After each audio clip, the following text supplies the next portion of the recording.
കഴിഞ്ഞ ക്ലാസ്സിൽ നമ്മൾ പറഞ്ഞത് ബ്രോൺസ്റ്റെഡ്-ലോറൈ കൺസെപ്റ്റ് അല്ലേ? ബ്രോൺസ്റ്റെഡ്-ലോറൈ കൺസെപ്റ്റ് അനുസരിച്ച് very simple, the acid is a proton donor and the base is a proton acceptor എന്ന് കളർ മനസ്സിലായി. പിന്നെ ഇതിന്റെ കൂടെ നമ്മൾ പറഞ്ഞത് കോൺജുഗേറ്റ് ആസിഡ് ബേസ് പെയർ. എന്താണ് കോൺജുഗേറ്റ് ആസിഡ് ബേസ് പെയർ എന്ന് പറഞ്ഞാൽ? Simply a species which can change into one another by either the addition or removal of a proton അല്ലേ? പ്രോട്ടോൺ ചേരുകയോ മാറ്റുകയോ ചെയ്യുമ്പോൾ അങ്ങോട്ടും ഇങ്ങോട്ടും മാറ്റാൻ പറ്റുന്ന സ്പീഷീസിനാണ് എന്ത് പറയുന്നത്? Conjugate acid base pair. That comes from the Bronsted-Lowry concept because we know it's a proton donor or accept. If it donates a proton, it will lose a proton. If it accept a proton, it will, or if it's an acid, it will accept a, sorry, if it's a base, it will accept a proton, and if it's an acid, it will donate a proton.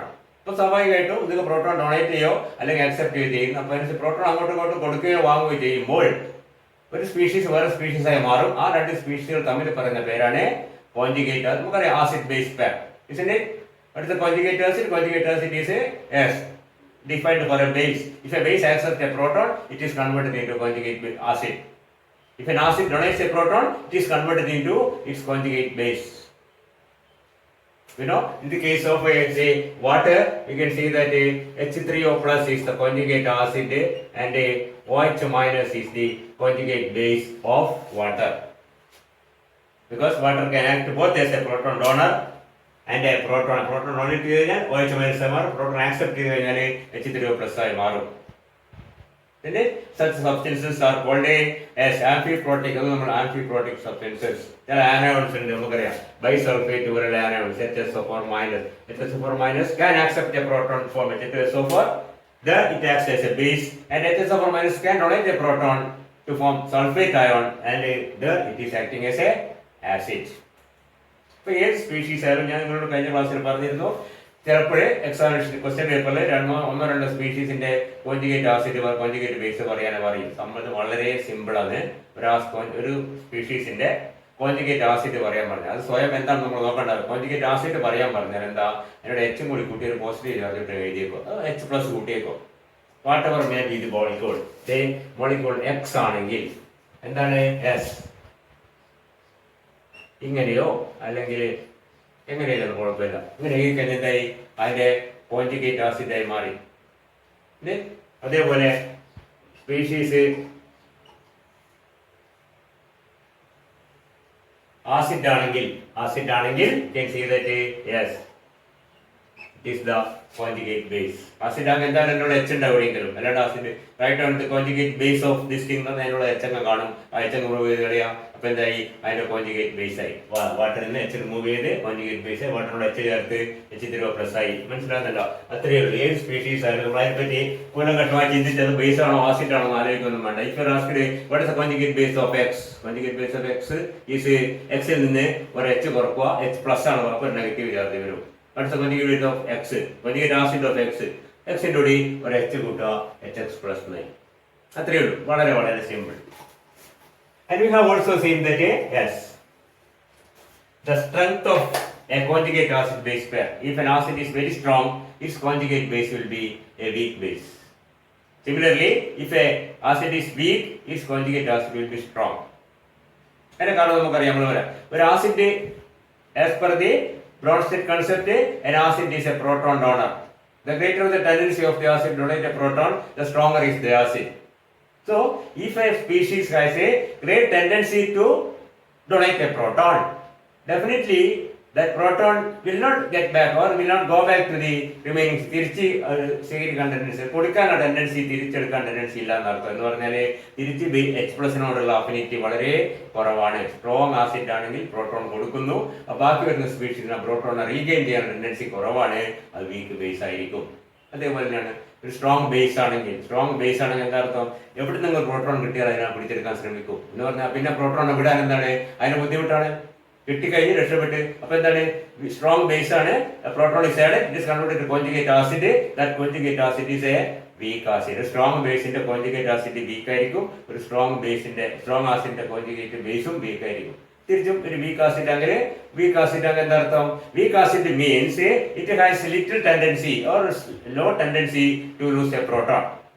സ്വാഭാവികമായും proton കൊടുക്കാൻ ഭയങ്കര reluctant ആണെങ്കിൽ ആ proton പോയി കഴിഞ്ഞാൽ അവിടെ തിരിച്ചു കിട്ടാൻ ഭയങ്കര ടെൻഡൻസി ആയിരിക്കും. എന്ന് പറഞ്ഞാൽ എന്താണ്, സ്ട്രോങ് ആസിഡ് ആയിരിക്കും. അപ്പൊ വീക്ക് ആസിഡ് ആണെങ്കിൽ അതിന്റെ വീക്ക് ആസിഡ് ആണെങ്കിൽ അതിന്റെ കോഞ്ചുഗേറ്റ് ബേസ് എന്തായിരിക്കും, സ്ട്രോങ് ആയിരിക്കും. Weak acid after donating the proton, is it clear? Yes. A weak acid has very little tendency to lose a proton. That means the conjugate base so formed or the anion so formed will have a great tendency to regain or get back that proton. That means it will have a great tendency to be a strong base. ഇപ്പോൾ acid weak ആണെങ്കിൽ അതിന്റെ conjugate base strong ആയിരിക്കും. Base week ആണെങ്കിൽ അതിന്റെ conjugate acid അതേപോലെ strong ആയിരിക്കും. അപ്പോൾ നമ്മൾ സാധാരണ പറയുന്ന സെന്റൻസ് ആണ്, the stronger the acid, the weaker is conjugate base. The stronger is the base, the weaker is its conjugate acid. Okay. And of course we can compare the strength of acid by comparing this tendency. ഉദാഹരണത്തിന് രണ്ട് ആസിഡുകൾ എടുക്കുക. Suppose take the acid, say CH3COOH. Of course it is a weak acid and a hydrocyanic acid, a very weak acid. And if you compare the Ka value is equal to K small letter K K is equal to K എന്ന് പറഞ്ഞാൽ ഏകദേശം 1.8 into 10 raised to minus 51.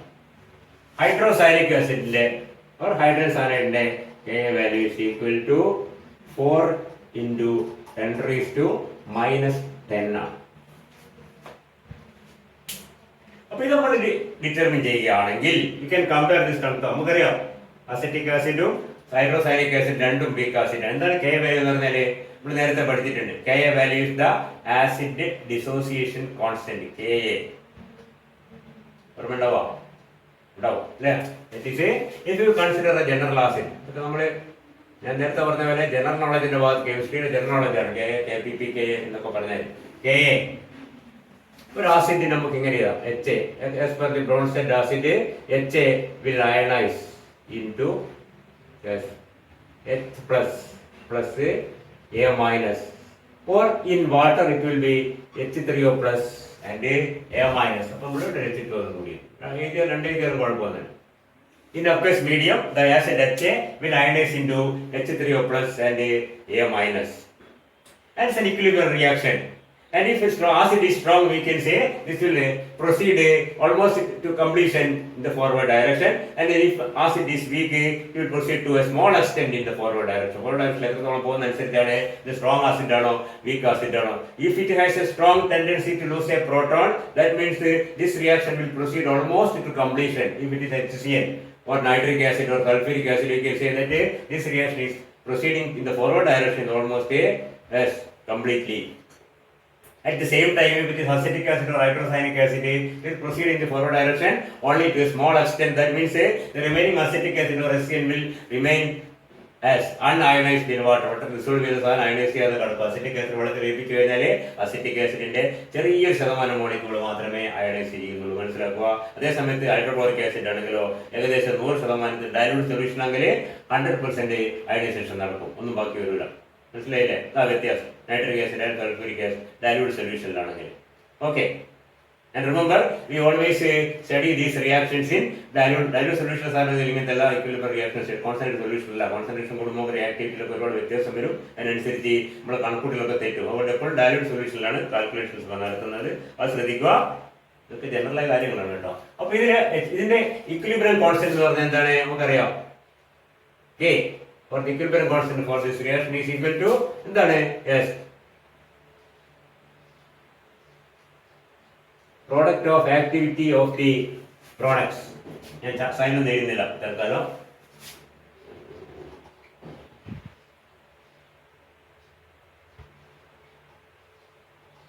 പിന്നീട് ചർച്ചയില്ല. So this അല്ലേ നമുക്കറിയാം equilibrium constant product of the activity of the products into divided by product of the activity of the reactants, and if the concentration is very low, is diluted, the activity can be substituted with the concentration. So we can say molar concentration of H3O plus into molar concentration of A minus divided by molar concentration of H2O into molar concentration of HA. നമ്മൾ തൊട്ട് മുമ്പേ പറഞ്ഞ point എന്തായിരുന്നു? The reaction is carried out in very dilute solution. That means the concentration of water is very high. വെള്ളത്തിൽ നമ്മൾ കുറച്ച് acetic ആസിഡോ HCl add ചെയ്യുമ്പോൾ ആ വാട്ടറാണ് അപ്പോൾ ഭൂരിപക്ഷവും. ആ വാട്ടറിന്റെ ഈ റിയാക്ഷൻ നടക്കുമ്പോൾ വാട്ടറിന്റെ കോൺസെൻട്രേഷനിൽ കാര്യമായ മാറ്റം വരുന്നില്ല. The concentration of water remains A constant. ചെറിയ വ്യത്യാസം, വളരെ സ്ലൈറ്റ് വ്യത്യാസം. ആ വ്യത്യാസം നെഗ്ലിജിബിൾ ആണ്. ദാറ്റ് മീൻസ് നമുക്കറിയാം ഒരു വലിയ വാല്യൂവിൽ ചെറിയ വ്യത്യാസം 1000 ഒരു പോയിന്റ് വ്യത്യാസം വന്നു കഴിഞ്ഞാൽ ദാറ്റ് ഈസ് നേരെ മറിച്ച് 5 പോയിന്റ് വ്യത്യാസം വന്നു കഴിഞ്ഞാൽ അതൊരു വ്യത്യാസമാണ്. 100 പോയിന്റ് വ്യത്യാസം വന്നു കഴിഞ്ഞാൽ വളരെ കുറവാണ്. 1000 1000 അതിനേക്കാളും കുറവാണ്. ഇറ്റ് ഈസ് നെഗ്ലിജിബിൾ എന്ന് പറഞ്ഞ പോലെ the change in concentration of water is negligible so that it is taken as a constant and so that we write down the S. ഇതൊക്കെ ഒഴിവാക്കും. ഇത് കോൺസ്റ്റന്റ്. ആ കോൺസ്റ്റന്റ് കൂടെ നമ്മൾ ഇതിനോട് ചേർന്ന് വിചാരിക്കുക. And we write KA. KA is equal to, ഇതിനാണ് നമ്മൾ KA എന്ന് പറയുന്നത്. ഇത് ഒഴിവാക്കി എന്തുകൊണ്ടാണെന്ന് മനസ്സിലായല്ലോ? അത് ഒരു കോൺസ്റ്റന്റ് വാല്യൂ ആണ്. അതിൽ കാര്യമാറ്റം വളരെ ഹൈ വാല്യൂ ആണ്. അതുകൊണ്ട് തന്നെ കോൺസ്റ്റന്റ് കാര്യമാറ്റം വരുന്നില്ല. അതുകൊണ്ട് അതിന്റെ കോൺസെൻട്രേഷൻ കൃത്യം പറയേണ്ട ആവശ്യമില്ല. ഈ ഡിനോമിനേറ്ററിൽ 10,000 അല്ലെങ്കിൽ 500 തോന്നു കഴിഞ്ഞാൽ 499.5 തോന്നു കഴിഞ്ഞാൽ രണ്ടും ഒന്ന് തന്നെയാണ് അല്ലേ? അല്ല ഇതിന്റെ താഴെ 55.8 55.7 തോന്നുന്നു. കാരണം പോയിന്റ് 1 മോളൊക്കെ നമ്മൾ ചേർക്കോ സാറിന് അതിൽ ആസിഡ് നിങ്ങൾക്ക് പറയുന്നത് മനസ്സിലാകും. ഞാൻ തൊട്ട് മുമ്പ് പറഞ്ഞെന്താണ്? The concentration of the acid is very small. അല്ലേ? വളരെ കുറവേ ഉള്ളൂ. അപ്പോൾ ഇപ്പൊ നമ്മളിവിടെ 55.5 ചെയ്തു, 55.4 ചെയ്തു. എന്ത് വ്യത്യാസം? ഒരു വ്യത്യാസമില്ല. അതുകൊണ്ടാണ് നമ്മൾ ഈ വാല്യൂ ഒരു കോൺസ്റ്റന്റ് ആയിട്ട് എടുത്ത് അതിനുള്ളത്. ഇതിനാണ് നമ്മൾ K എന്ന് പറയുന്നത്. K is equal to molar concentration of H3O plus molar concentration of A minus into divided by molar concentration of HA. ഇപ്പൊ നമുക്കിവിടെ നോക്കിയാൽ മനസ്സിലാവും. If the acid is weak, only a very small proportion of HA will be ionized. That means this is very large, these two are small. If the acid is strong, then the whole or very large or maximum quantity of HA will be ionized. That means this is small, these two will be large. അപ്പോൾ acid strong ആകുമ്പോൾ ഇത് രണ്ടും large ആവും. Acid weak ആകുമ്പോൾ ഇത് രണ്ടും വളരെ കുറവും ഇത് കൂടുതലാവും. ശരിയല്ലേ? ആസിഡ് സ്ട്രോങ് ആകുമ്പോൾ അത് ഫുള്ളായിട്ട് അയണൈസ് ചെയ്യും. എന്ന് പറഞ്ഞാൽ ഇതിന്റെ കോൺസെൻട്രേഷൻ വളരെ കുറഞ്ഞു പോകും. താഴെ വളരെ കുറവും മേലെ വളരെ കൂടുതലും. KA will be high. So acid is strong means KA is a large. See that? Acid is weak means the HA will be remaining as such and only a small quantity will be or small portion of the HA molecule will be ionizing and proportionally a small quantity of H3 ഇവിടെ ionise ചെയ്താൽ മാത്രമേ ഇവിടെ വരൂ. H3O plus A minus ന്റെ concentration വളരെ കുറവായിരിക്കും. എന്ന് പറഞ്ഞാൽ എന്താ അർത്ഥം?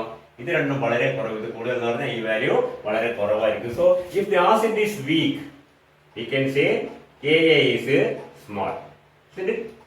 നോട്ടോ, ഇപ്പൊ നമ്മൾ പഠിച്ച നേരത്തെ ഇലക്ട്രോ കെമിസ്ട്രിയിലൂടെ ഇവിടേക്ക് ഓർമ്മയുണ്ടാവും, മറന്നുപോയിട്ടുണ്ടാവും, കുഴപ്പമില്ല, കുറച്ച് കാലമായി.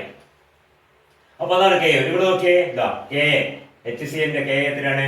4 into 10 raised to minus 10. Very very small. That means definitely HCl is a very weak acid. Acetic acid also is a weak acid. It is 1.8 raised to minus 5. But if you compare these two, we can see that yes, acetic acid is a much weaker acid than HCl is a much weaker acid than acetic acid. പറയുന്നത് മനസ്സിലാവും. അപ്പൊ ഈ value നോക്കി കഴിഞ്ഞാൽ നമുക്ക് മനസ്സിലാവും എന്ത് ഏത് ആസിഡാണ് KA വാല്യൂ. KA വാല്യൂവിന് കറസ്പോണ്ടിങ് വേറൊരു സാധനം വീട് നിങ്ങൾക്ക് ഓർമ്മ ഉണ്ടാവും. അതിന് പറയുന്ന വാല്യൂ, അതിന് പറയുന്ന പേരെന്താണ്? ഇത് നമുക്കറിയാം അല്ലേ, കേട്ടിട്ടുണ്ടാവും. PKA. PKA എന്ന് പറഞ്ഞാൽ എന്താണ്? PKA is minus log 10 KA. നമ്മൾ pH പോലെ തന്നെയാണ്, pH പഠിച്ചിട്ടുണ്ട്. PKA is equal to minus log K to the base 10. 10 ഏരിയയിലും കുഴപ്പമൊന്നുമില്ല, ലോഗിന്റെ ഏരിയ ബേസ് 10 നടത്തണം, അതുകൊണ്ട് ഇങ്ങനെ ഏരിയ കുഴപ്പമൊന്നുമില്ല. Minus log KA is PKA. Okay, മനസ്സിലായിരുന്നല്ലോ. ഇത് രണ്ടെടുത്ത് നോക്കി കഴിഞ്ഞാൽ വി ക്യാൻ സീ ദാറ്റ് ഈ രണ്ട് ആസിഡുകൾ എടുത്തുകൊണ്ടും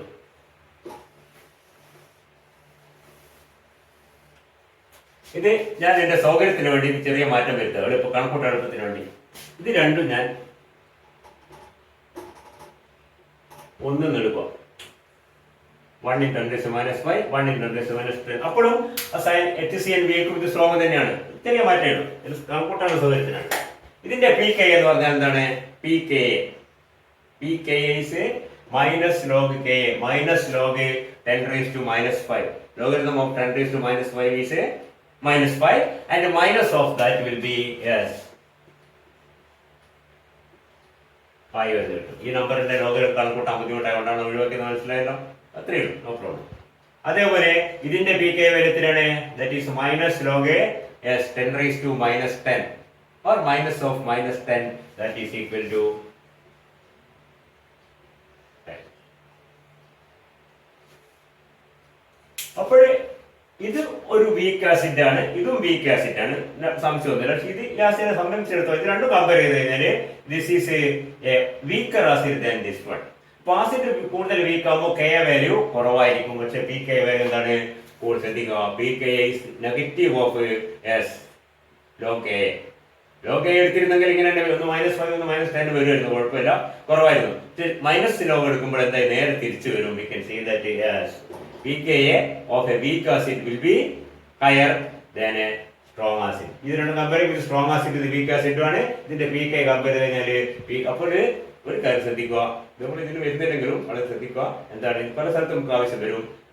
The higher the pKa value, the weaker is the acid. The higher the Ka value, the stronger is the acid. No doubt. ഒരു ആസിഡിന്റെ രണ്ട് ആസിഡുകളിൽ ആരതാണോ കെ വാല്യൂ കൂടുതൽ അതാണ് സ്ട്രോങ്ങർ ആയ ആസിഡ്. പക്ഷെ രണ്ട് ആസിഡുകളുടെ പി കെ വാല്യൂ വന്നിരിക്കുകയാണെങ്കിൽ പി കെ വാല്യൂ കുറഞ്ഞ ആളാണ് സ്ട്രോങ്ങർ ആസിഡ്. ആസിഡ് സ്ട്രോങ് ആകുന്നതിനനുസരിച്ച് പി കെ വാല്യൂ കുറഞ്ഞു വരും. Very strong acid P K value 5, 4, 3, 2, 1, 0 minus ഇങ്ങനെ പോകും. മനസ്സിലായില്ലേ? P K value will be lower and lower for a stronger acid, higher and higher for a weaker acid മാറിപ്പോയി. മനസ്സിലായില്ലേ? നമുക്ക് രണ്ട് ആസിഡുകളുടെ സ്ട്രെങ്ത് കമ്പയർ ചെയ്യണമെങ്കിൽ അതിന്റെ പി കെ വാല്യൂ കമ്പയർ ചെയ്യാം, അതിന്റെ കെ വാല്യൂ കമ്പയർ ചെയ്യാം. കെ വാല്യൂ കമ്പയർ ചെയ്യുന്നെങ്കിൽ ആർക്കാണോ കൂടുതൽ കെ ആരാണ് സ്ട്രോങ്ങർ ആസിഡ്. കെ എന്താന്ന് കൃത്യമായി മനസ്സിലാക്കി വെക്കുക. ഇതെങ്ങനെ കിട്ടുന്നുള്ളത് ആ ആസിഡിന്റെ dissociation ionisation and water consider ചെയ്യുക. അതിൽ ഇക്വിലിബ്രിയം കോൺസ്റ്റന്റ് എടുക്കുക, വാട്ടറിന്റെ കോൺസെൻട്രേഷൻ തള്ളിക്കളിയുക, ബാക്കി എന്ത് വരുന്നു അതാണ് അതിന്റെ കെ എ വാല്യൂ. അതിന് മുമ്പ് നമ്മൾ കെ എന്ന് മാത്രം കൊടുക്കും, ഇക്വിലിബ്രിയം കോൺസ്റ്റന്റ്. ആസിഡ് ഡിസോസിയേഷൻ കൊണ്ടാകുമ്പോൾ കെ എന്നാവും, അപ്പോൾ വാട്ടർ കോൺസെൻട്രേഷൻ അവിടെ കാണുമല്ലോ. വാട്ടറിന്റെ കോൺസെൻട്രേഷൻ കളഞ്ഞ എന്തുകൊണ്ടാണെന്ന് കൃത്യമായി മനസ്സിലായിട്ടുണ്ടാവുമല്ലോ. വാട്ടറിന്റെ കോൺസെൻട്രേഷൻ വളരെ ഹൈ ആണ്. അതിന് ഒരു ചെറിയ വ്യത്യാസങ്ങൾ ഈ പറഞ്ഞ ഈ ഡിനോമിനേറ്ററിൽ വരും. നമുക്ക് ഡിനോമിനേറ്ററിൽ ഒരു വലിയ സംഖ്യ 100 തോന്നാലും 100 തോന്നാലും ഏകദേശം വാല്യൂവിൽ വലിയ വ്യത്യാസമൊന്നുമില്ല. മനസ്സിലായില്ലേ? അതുകൊണ്ടാണ് അതിനെ ഒഴിവാക്കുന്നത്. അങ്ങനെ കിട്ടുന്ന വാല്യൂ എന്താണ്? അതാണ് എന്ന് പറയുന്നത് K A value or the acid dissociation constant എന്ന് പറയുന്നത്. അത് സ്വാഭാവികമായിട്ടും സ്ട്രോങ് ആസിഡ് ആകുമ്പോൾ ഇത് രണ്ടും കൂടുതലും ഇത് കുറവായിരിക്കും, അപ്പോൾ കൂടുതലായിരിക്കും. വീക്ക് ആസിഡ് ആകുമ്പോൾ ഇത് രണ്ടും കുറവും, ഇത് കൂടുതലായിരിക്കും, അപ്പോൾ മൊത്തത്തിൽ കുറവായിരിക്കും.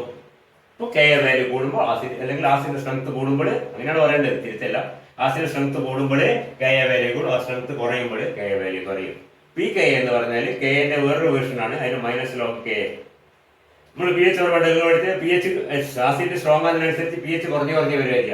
കാരണം എന്താണ്? അവിടെയും minus log molar concentration of H3O+ ions എന്നുള്ളതാണ് പി എച്ചിന്റെ ഡെഫിനിഷൻ. അപ്പോൾ H3O+ന്റെ കോൺസെൻട്രേഷൻ കൂടുമ്പോൾ മൈനസ് ലോഗ് കുറഞ്ഞു വരികയാണ്.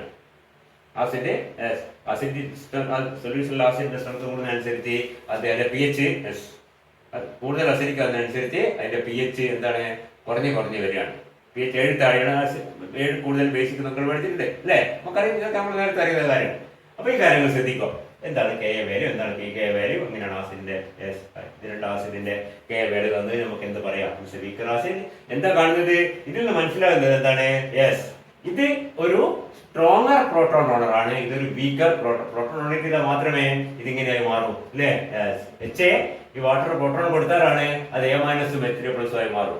So the tendency to lose a proton is higher for a stronger acid, and it will have a high Ka value and a low pKa value. The tendency to lose a proton by a weak acid is small. It will have little tendency to lose a proton, and it will have a small Ka value and of course a high pKa value. Okay, ഇപ്പൊ നമ്മുടെ Bronson lorry concept അനുസരിച്ച് രണ്ട് ആസിഡുകളുടെ strength compare ചെയ്യാൻ പറയുന്നത് വളരെ എളുപ്പമാണ്.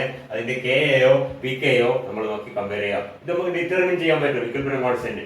മനസ്സിലായില്ലേ? And equilibrium constant is which is higher, and so that's a stronger acid.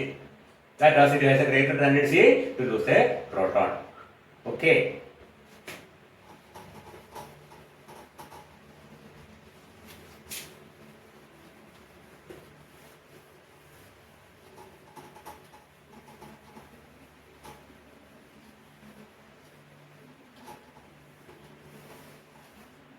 പിന്നെ രണ്ട് ആസിഡുകളുടെ സ്ട്രെങ്ത് കമ്പയർ ചെയ്യാനുള്ള വേറെ ടെക്നിക്ക്, രണ്ട് ബേസുകളുടെ അതുപോലെ രണ്ട് ബേസ് ആണ് കുഴപ്പം, രണ്ട് ആസിഡ് രണ്ട് ബേസ്. ബേസിന്റെ എക്സാമ്പിൾ പറയാം നമുക്ക്.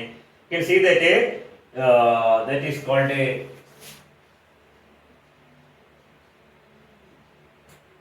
കോമ്പറ്റീറ്റീവ് പ്രോട്ടോളിസിസ് എന്ന് പറയും. പേര് കേട്ടൊന്നും പേടിക്കണ്ട, very simple. Suppose we want to compare the acid strength of or basic strength of acid and kuഴപ്പമില്ല. Say two bases, say OH minus, a strong base, and a OET minus, രണ്ട് strong base ആണ്. ഇത് എത്തോക്സൈഡ്, ഇത് hydroxide. ഇത് വാട്ടറിന്റെ conjugate base, ഇത് ആൽക്കഹോളിന്റെ മനസ്സിലായി ethanol ETOH. ഇത് H2. ഇത് രണ്ടിൽ നിന്നും ഓരോ പ്രോട്ടോൺ പോയാൽ ബാക്കി വരുന്നതാണ്. ഇതിൽ ആരാണ് സ്ട്രോങ് ബേസ് എന്ന് നമുക്ക് തീരുമാനിക്കണമെങ്കിൽ വളരെ സിമ്പിൾ ആയ ടെക്നിക്ക് ഉണ്ട്. സിമ്പിൾ എന്ന് പറയാം, ചെയ്യാൻ കുറച്ച് ബുദ്ധിമുട്ടാണല്ലോ, പറയുമ്പോൾ സിമ്പിൾ ആണ്. Okay, what you do is you take one of this base, ethoxide എടുക്കുക, സോഡിയം എത്തോക്സൈഡ് അല്ലെ, NaOH. ഇത് എത്തോക്സൈഡ് ആണ്. ഇത് ഡിസോൾവ് ചെയ്താൽ എന്തുണ്ടാവും? Ethoxide. And add it to water. That is the conjugate base of a one species is added to the other species water. So what happens? ETO minus plus H2O. Yes.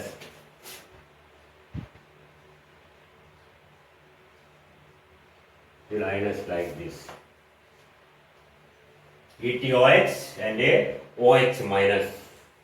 And it is seen that, അപ്പോൾ നമ്മൾ ഇത് study ചെയ്യണം, എക്സ്പെരിമെന്റിൽ it is seen that this reaction proceed almost to completion. ഏകദേശം ഇത് full ആയിട്ട് forward direction നടക്കുന്നു. Or in the reaction mixture we have a very small quantity of ethoxide remaining. The whole is converted into the other base, that is a OH minus. ഇതെന്താ കാണിക്കുന്നത്? ഇത് കാണിക്കുന്നത് എന്താണ്? ഈ എത്തോക്സൈഡിനെ വാട്ടറിൽ നിന്ന് പ്രോട്ടോണെ ആക്സെപ്റ്റ് ചെയ്യാനുള്ള ടെൻഡൻസി. ഈ റിയാക്ഷൻ നടക്കുന്ന എങ്ങനെയാണ്? നമ്മൾ ശരിക്കും ഇങ്ങനെയാണ്. ഫോർവേഡ് ഡയറക്ഷനിൽ വളരെ കൂടുതലും ബാക്ക്വേർഡ് ഡയറക്ഷനിലും. ഇത് നമ്മൾ നോക്കിയാൽ കാണൂല, ചെയ്ത് എക്സ്പെരിമെന്റിൽ കണ്ടുപിടിക്കണം. മനസ്സിലായില്ലേ? ആ മീഡിയത്തിലൂടെ എത്തനോളിന്റെയോ OH മൈനസിന്റെയോ ഏതിന്റെ ഒന്നിന്റെ കോൺസെൻട്രേഷൻ കണ്ടുപിടിച്ചാൽ നമുക്ക് മനസ്സിലാവും. മനസ്സിലായില്ലേ? നേരത്തെ ആഡ് ചെയ്ത് എത്രയുണ്ട്, ഇപ്പൊ ഇത് എത്രയായി മാറി, അല്ലെ നേരത്തെ ഇല്ലാത്ത OH അതിൽ എത്ര ഉണ്ടായി, അത് ഡിറ്റർമിൻ ചെയ്യേണ്ട മെത്തേഡിൽ ഡിറ്റർമിൻ ചെയ്ത് നോക്കിക്കഴിഞ്ഞാൽ മനസ്സിലാകുന്ന എന്താണ്? ഈ റിയാക്ഷൻ മിക്കവാറും കംപ്ലീറ്റ് ആയി നടക്കുന്നുണ്ട്. It is seen that this reaction proceed almost completion and we say that the tendency of ethoxide to grab a proton from water is much greater than the tendency of hydroxide to grab a proton from ethanol.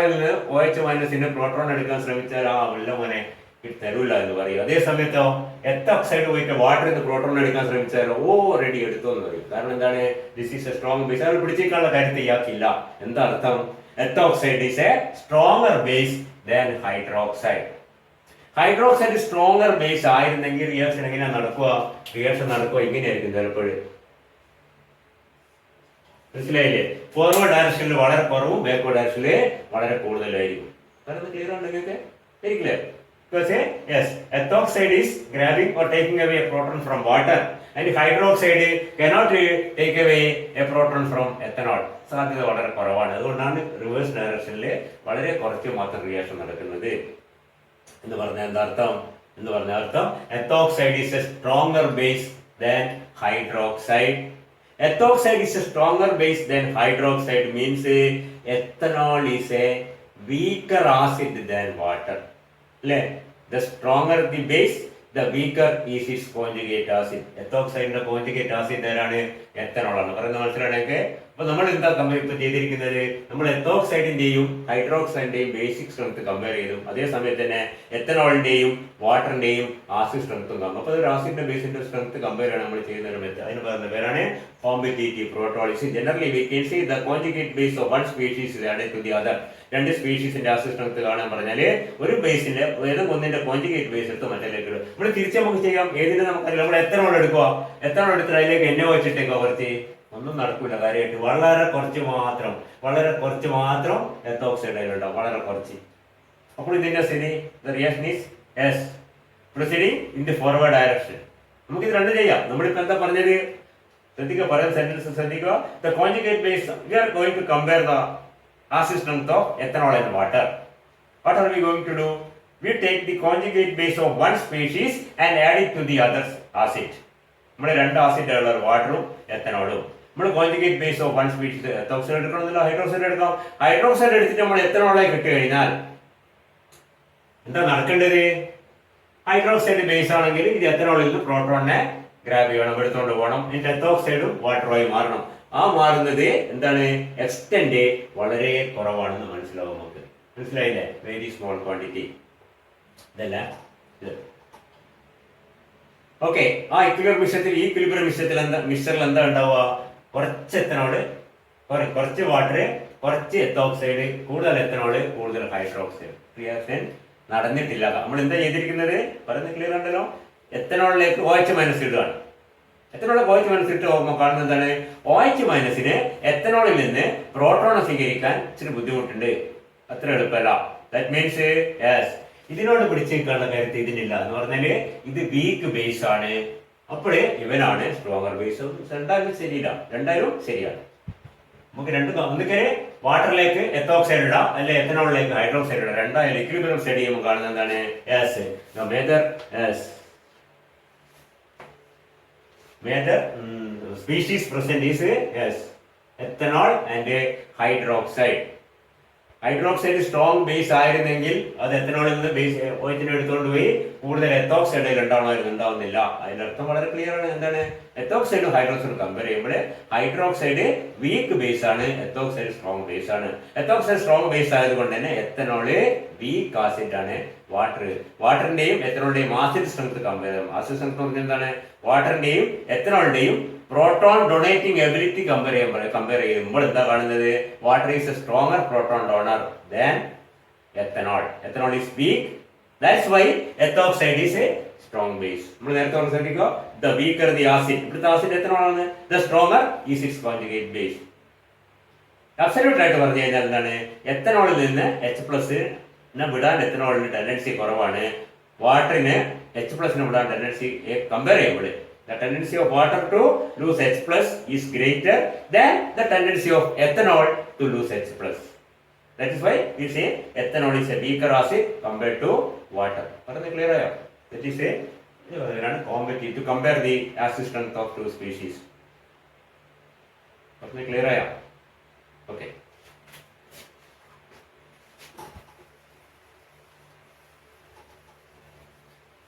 നമ്മളിപ്പോ suppose you compare the acid strength of ethanol and ammonia. Ammonia എന്ന് പറഞ്ഞാൽ ammonia സൊല്യൂഷനിലെ liquid ammonia ആണ്, നമ്മളിവിടെ പഠിക്കുന്നുണ്ട്. അപ്പൊ എന്ത് ചെയ്യുക? അമോണിയയും എത്തനോളും നമ്മൾ എന്ത് ചെയ്യണം? Take say either an amide NaNH2 എന്നൊക്കെ അമൈഡ് എടുക്കുക and add it to ethanol and study the equilibrium. Or you take say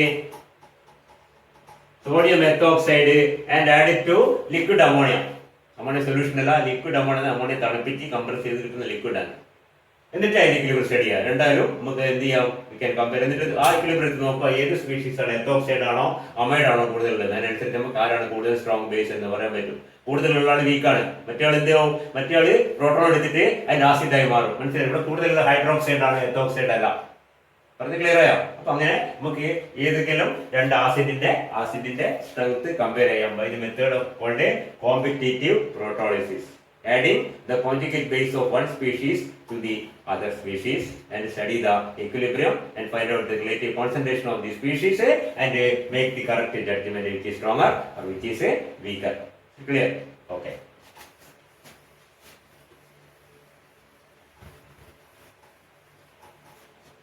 നിങ്ങളോട് വീട്ടൊരു കാര്യം പറയാണ്. ഇംഗ്ലീഷ് ക്ലാസ് എടുക്കുന്നത് വളരെ സിമ്പിളായ കാര്യം. നേരത്തെ ഇതിലൊന്നും വലിയ കോംപ്ലിക്കേഷൻ ഒന്നുമില്ല. ഇത് നിങ്ങൾ പറഞ്ഞ് തലയിൽ കയറ്റി പഠിപ്പിക്കേണ്ട ഒരു കാര്യമില്ല. വായിച്ചാൽ ആരും മനസ്സിലാകുന്നുള്ളൂ. എന്നാലും നിങ്ങൾക്ക് ക്ലാസ് എടുക്കുന്നതിൽ എന്തെങ്കിലും അപാകത തോന്നുകയാണെങ്കിൽ ഇങ്ങനെ പോരാ, അങ്ങനെ പോകണം, എന്തായാലും നിങ്ങൾ എന്നെ വിളിക്കാൻ മറക്കരുത്. ദയവായിട്ട് ഒരു കാര്യം കൂടി ശ്രദ്ധിക്കുക, വിളിക്കണം. പലപ്പോഴും പിന്നെ എന്താണ് വാട്സാപ്പിൽ മെസ്സേജ് ഞാൻ പലപ്പോഴും നോട്ട് ചെയ്യില്ല. എൻ്റെ സ്വഭാവം കൊണ്ടങ്ങ് തെറ്റിദ്ധരിക്കരുത്. പലപ്പോഴും ശ്രദ്ധിക്കില്ല. അതുകൊണ്ട് നിങ്ങൾക്ക് എന്തെങ്കിലും പ്രശ്നം ഉണ്ടെങ്കിൽ ഡയറക്റ്റായിട്ട് വിളിച്ച് പറയാം. പറഞ്ഞ് ക്ലിയർ ആയാലോ? എപ്പോഴും നിങ്ങൾക്ക് വിളിക്കാം. ചിലപ്പോൾ ഞാൻ എടുത്തില്ല, നിങ്ങൾക്ക് ഒരു പ്രാവശ്യം കൂടി വിളിക്കാം. വിളിച്ചിട്ട് സംസാരിക്കാം. മനസ്സിലായില്ലേ? മെസ്സേജ് ഇട്ടാൽ ചിലപ്പോൾ ഞാൻ കാണില്ല, കണ്ടാൽ പ്രതികരിക്കൂല എന്നല്ല, ചിലപ്പോൾ ശ്രദ്ധിക്കൂല. ഒരുപാട് അവിടെ പലതും വരുന്നുണ്ട് വാട്സപ്പിൽ ഓരോ 100,000 മെസ്സേജ് വരും. അപ്പോൾ ചിലപ്പോൾ മൈൻഡ് ചെയ്യില്ല. അപ്പം അങ്ങനെ വരാൻ സാധ്യതയുണ്ട്. അതുകൊണ്ട് as far as possible direct ആയിട്ട് വിളിക്കുക. നമുക്ക് ഏത് സമയത്തും വിളിക്കാൻ കുഴപ്പമൊന്നുമില്ല. ഏകദേശം ഒരു രാവിലെ മുതൽ രാത്രി ഒരു 10 മണി വരെ 11 മണി വരെ വിളിക്കുക. അതിനുശേഷം വിളിക്കരുത്, ഉറങ്ങാനായിരിക്കും. അത്രയേ ഉള്ളൂ. ബാക്കി യാതൊരു പ്രശ്നമില്ല. ഉച്ചയ്ക്ക് ചില സമയത്ത് പുറത്തൊക്കെ പോയിട്ടുള്ള ചിലപ്പോൾ ഉണ്ടാവില്ല. ഏറ്റവും നല്ല വിളിക്കേണ്ട സമയം നിങ്ങൾക്ക് ഒന്നുകിൽ രാവിലെയോ അല്ലെങ്കിൽ വൈകുന്നേരം ഒരു 6 മണിക്ക് ശേഷം ഒരു 7 മണിയോ 8 മണിയോ 9 മണിയോ 10 മണിയോ 11 മണിയോ വിളിക്കാം. പറഞ്ഞ ഞാൻ സംശയം കൊണ്ട് വിളിച്ച് ചോദിക്കാം. ഈ ക്ലാസ് എടുക്കുന്നതിന് ഇപ്പം എന്തെങ്കിലും പരാതി ഉണ്ടെങ്കിൽ പറയാം. ഈ ക്ലാസ്സിൽ മാത്രം നമ്മുടെ ഡിപ്പാർട്ട്മെന്റിൽ കെമിസ്ട്രിയിൽ ഏതെങ്കിലും ക്ലാസ്സിൽ എന്തെങ്കിലും പ്രശ്നം ഉണ്ടെങ്കിൽ നിങ്ങൾ അതാത് ഞാൻ നേരത്തെ പറഞ്ഞിട്ടുണ്ട്, ടീച്ചേഴ്സിനെ വിളിച്ച് പറയാം, അല്ല എന്നെ വിളിച്ച് പറയാം. പിന്നെ കുറെ കഴിഞ്ഞിട്ട് പറയാൻ പാടില്ല. മനസ്സിലായി? നമുക്ക് അന്നേരം പരിഹരിക്കാം. ഇതൊന്നൊരു പ്രശ്നമല്ല. നമുക്ക് വളരെ ക്ലീൻ ആയിട്ട് കാര്യങ്ങൾ പരിഹരിക്കാം. നിങ്ങൾ പറയാം, അയ്യോ പറഞ്ഞ സാറിന്റെ വിചാരിക്കുക, പറഞ്ഞ മിസ്സിന്റെ വിചാരിക്കുക, അങ്ങനെ ചിന്തിക്കാനേ പാടില്ല. നിങ്ങൾക്ക് പറയണം, നിങ്ങൾ പറയണം. മനസ്സിലായല്ലോ? അപ്പൊ നിങ്ങൾക്ക് പ്രശ്നം ഉണ്ടെങ്കിൽ വിളിക്കുക. ഓക്കെ, ഇന്നത്തെ ക്ലാസ് കഴിഞ്ഞു. Will continue in the next class.